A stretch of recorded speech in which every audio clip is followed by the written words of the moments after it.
आज की पहली और बड़ी खबर की बात करें तो झारखंड के 33 लाख स्कूली बच्चों के निवाले पर संकट। 18 दिनों से उधार पर चल रही है mid day meal scheme. Jharkhand के सरकारी स्कूलों में लगभग 33 लाख बच्चों के निवाले पर संकट पैदा हो गया है। इन बच्चों को मिलने वाले मिड डे मील के लिए स्कूलों के पास अब फूटी कौड़ी नहीं है। आलम यह है कि स्कूलों की प्रबंधन समितियां और शिक्षक दुकानों से उधार लेकर पिछले 18 दिनों से मिड डे मील उपलब्ध करा रहे हैं। शिक्षकों का कहना है कि सरकार ने फंड उपलब्ध नहीं कराया तो दुकानदार राशन देना बंद कर देंगे और ऐसी स्थिति में मिड डे मील वितरण बंद हो सकता है।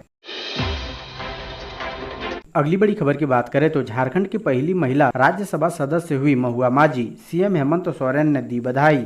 राज्यसभा में शपथ लेने के बाद झामुमो सांसद महुआ माझी ने राष्ट्रपति चुनाव के लिए राज्यसभा में ही मतदान किया। पार्टी सुप्रीमो शिबू सोरेन के निर्देश के तहत महुआ माझी ने एनडीए उम्मीदवार द्रौपदी मुर्मू के पक्ष में मतदान किया है। बता दें कि झारखंड की पहली महिला राज्यसभा सदस्य बनी है महुआ माझी। झारखंड के लोगों के लिए यह गर्व की बात है कि यहाँ से कोई महिला पहली बार राज्यसभा सदस्य बनी है। महुआ माझी के शपथ ग्रहण के बाद मुख्यमंत्री हेमंत सोरेन ने उन्हें बधाई दी है। मुख्यमंत्री हेमंत सोरेन ने ट्वीट कर कहा है कि राज्यसभा सांसद के रूप में शपथ लेने के लिए महुआ माझी को अनेक अनेक बधाई और शुभकामनाएं। मुख्यमंत्री ने यह भी लिखा है कि आप सांसद में झारखंड के गरीब, वंचित, आदिवासी, दलित, पिछड़े, अल्पसंख्यक, युवा, महिला और किसानों से जुड़े मुद्दों को उठाती रहें, यही आशा करता हूं।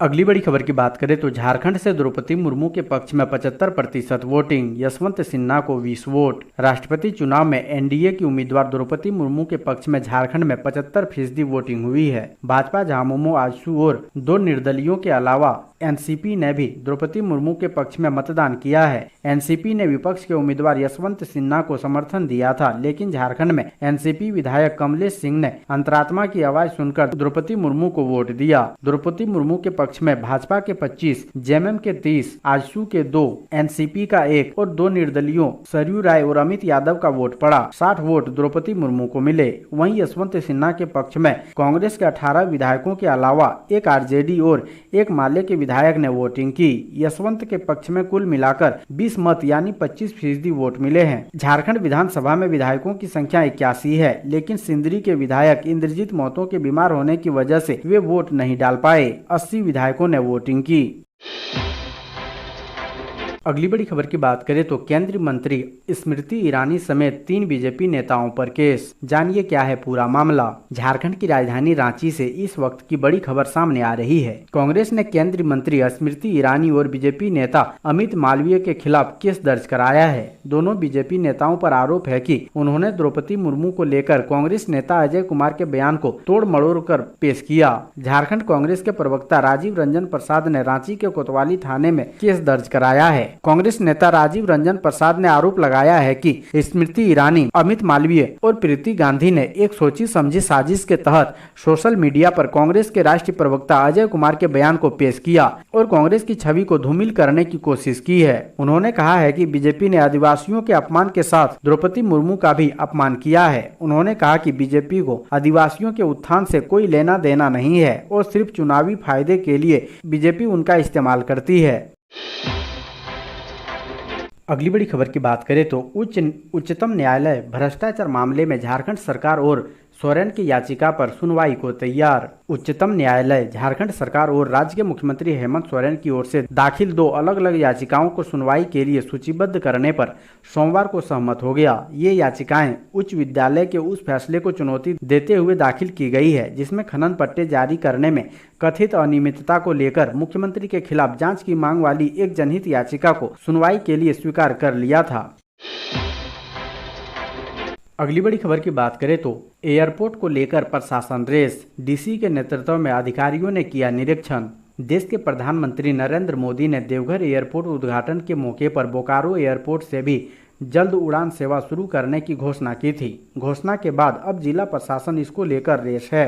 बोकारो उपायुक्त कुलदीप चौधरी ने सोमवार को एयरपोर्ट अथॉरिटी, बोकारो स्टील और फॉरेस्ट विभाग के अधिकारियों के साथ बोकारो एयरपोर्ट का निरीक्षण किया। इस दौरान उनके साथ बोकारो के भाजपा विधायक बिरंची नारायण भी मौजूद रहे। उपायुक्त कुलदीप चौधरी ने एयरपोर्ट अथॉरिटी के अधिकारियों से हवाई अड्डे के कार्यों को लेकर उनकी प्रगति को जानने का काम किया। बोकारो हवाई अड्डे में उड़ान सेवा शुरू करने में सबसे बड़ी अड़चन 1732 पेड़ों को मौके से हटाने का है। इसको लेकर वन विभाग की ओर से पेड़ कटाई का आदेश भी निर्गत कर दिया गया है। इसी को लेकर वन विभाग के डिपो मैनेजर को भी उपायुक्त ने एयरपोर्ट में तलब किया और पेड़ों की कटाई पर पेड़ों को डिपो तक ले जाने का रोड मैप भी तैयार कराया।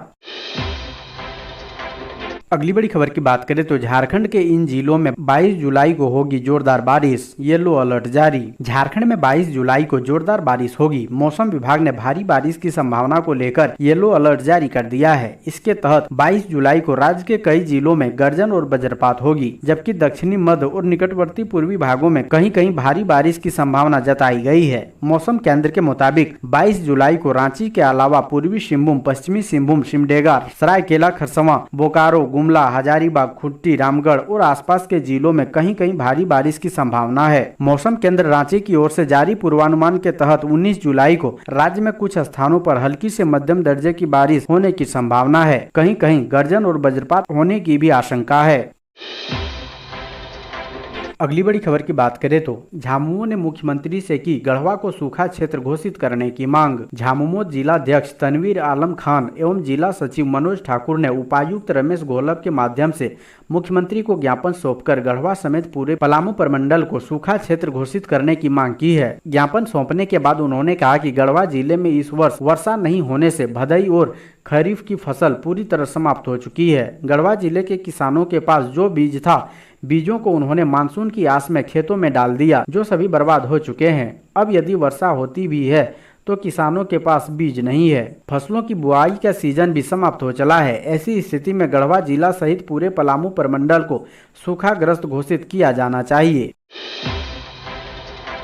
अगली बड़ी खबर की बात करें तो हिट एंड रन मामले के 40 लाख रुपए लैप्स, जागरूकता के अभाव में परिजन नहीं करते हैं आवेदन। झारखंड में हिट एंड रन मामलों में मृतक के परिजनों को पैसा बिना मिले ही 40 लाख रुपए लैप्स कर गया, जबकि हिट एंड रन मामले में मृतक के परिजनों को 2 लाख रुपए देने का प्रावधान है। 1 अप्रैल से मुआवजा की राशि को 25,000 से बढ़ाकर 2 लाख कर दिया गया है। इसके बावजूद 5 सालों में सिर्फ 20 मामलों में ही लोगों को मुआवजा दिया गया है। 2021 में 13 मामलों में परिजनों को मुआवजा मिला।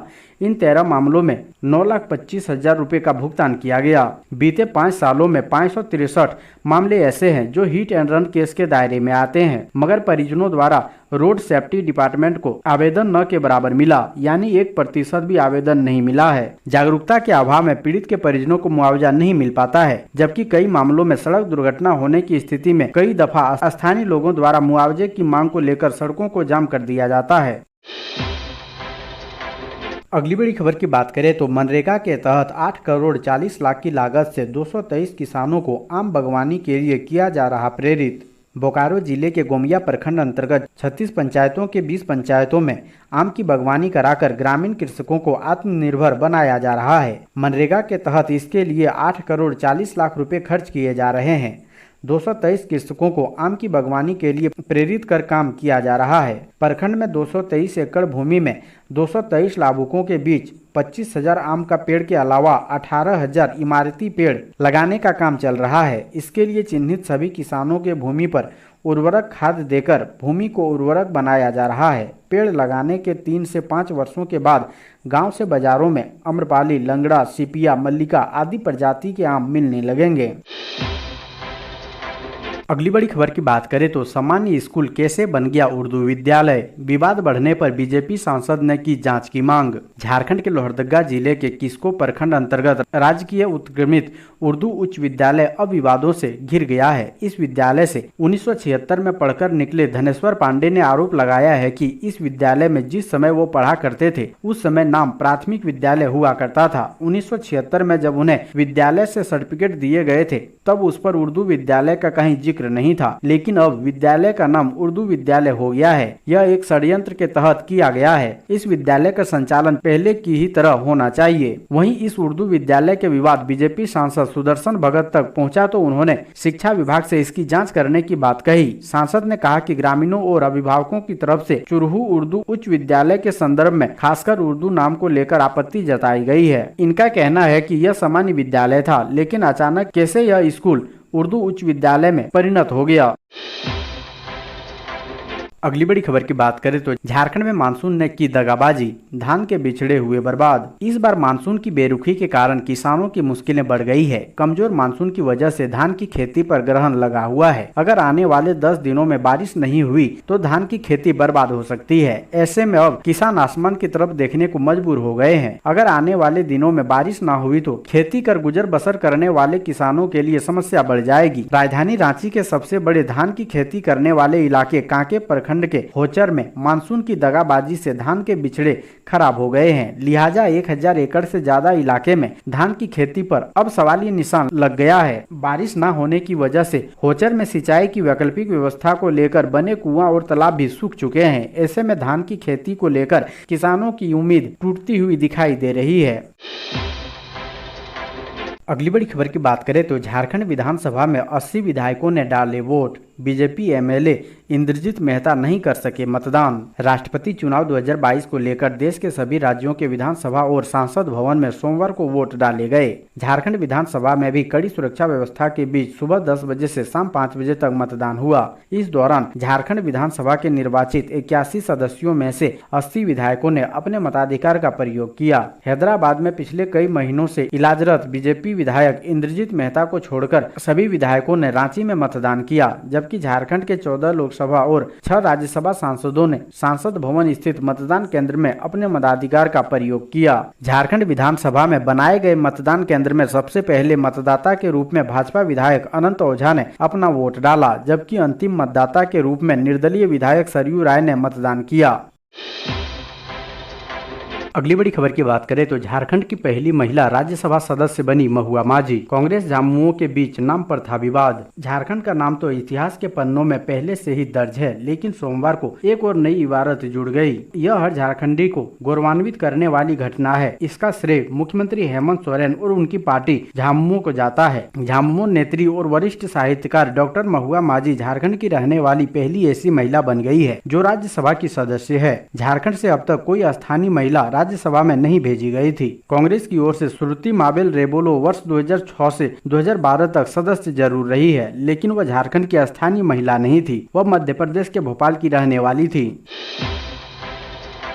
अगली बड़ी खबर की बात करें तो सरेंडर करने की तैयारी में था 5 लाख का ये इनामी नक्सली। उससे पहले माओवादियों ने मार डाला। सेंट्रल कमेटी के सदस्य अनल दा ने सरेंडर करने से पहले ही सब जोनल कमांडर गुलशन सिंह मुंडा उर्फ गादी मुंडा उर्फ सुभाष मुंडा की हत्या कर दी। गुलशन पर 5 लाख रुपए का इनाम था। हत्या के आरोपी शीर्ष नक्सली अनल दा पर 1 करोड़ का इनाम है। यह जानकारी पुलिस मुख्यालय और स्पेशल ब्रांच के अधिकारियों को मिली है। हालांकि शव बरामद नहीं होने के कारण पुलिस अधिकारियों ने अभी इसकी आधिकारिक पुष्टि नहीं की है। इसलिए अभी पुलिस ने गुलशन को फरार नक्सलियों की सूची में ही रखा है। इधर नक्सलियों ने भी अब तक गुलशन की हत्या का दावा नहीं किया है। पुलिस अधिकारियों से मिली जानकारी के अनुसार उन्हें इसकी सूचना मिली है कि हत्या के बाद गुलशन के शव को दफन भी कर दिया गया है, लेकिन कहां पर इसके बारे में कुछ स्पष्ट नहीं हो सका है। गुलशन के पिता का नाम सोमरा मुंडा है और वह बुंडू के बारू हाथू का निवासी था। अगली बड़ी खबर की बात करें तो शहरों को गंदा किया तो देना होगा भारी जुर्माना। झारखंड नगर विकास विभाग ने जारी किया नियम। राज्यों के शहरों में खुले में मल मूत्र त्यागना और कचरा फेंकने पर पूरी तरह से प्रतिबंध लगा दिया गया है। साथ ही प्रतिबंध का उल्लंघन करने पर आर्थिक दंड का प्रावधान किया गया है। नगर विकास विभाग ने सभी नगर निकायों को शहरों को साफ व स्वच्छ बनाने का निर्देश देते हुए उक्त प्रावधान को कड़ाई से लागू करने को कहा है। शहरों में गंदगी फैलने पर 50 रुपए से लेकर 2500 रुपए के दंड का प्रावधान है। विशेषकर मकान दुकान के बाहर डस्टबिन नहीं रखने पर 1000 रुपए तक जुर्माना वसूलने को कहा गया है। विभाग द्वारा निकायों को दिए गए आदेश में कहा गया है कि स्वच्छ भारत मिशन के तहत खुले में शौच या पेशाब करना, कचरा फेंकना और आम रास्ता व सरकारी जमीन पर अतिक्रमण करना दंडनीय अपराध है। ऐसा करते हुए पकड़े जाने पर दोषी के लिए दंड का प्रावधान है।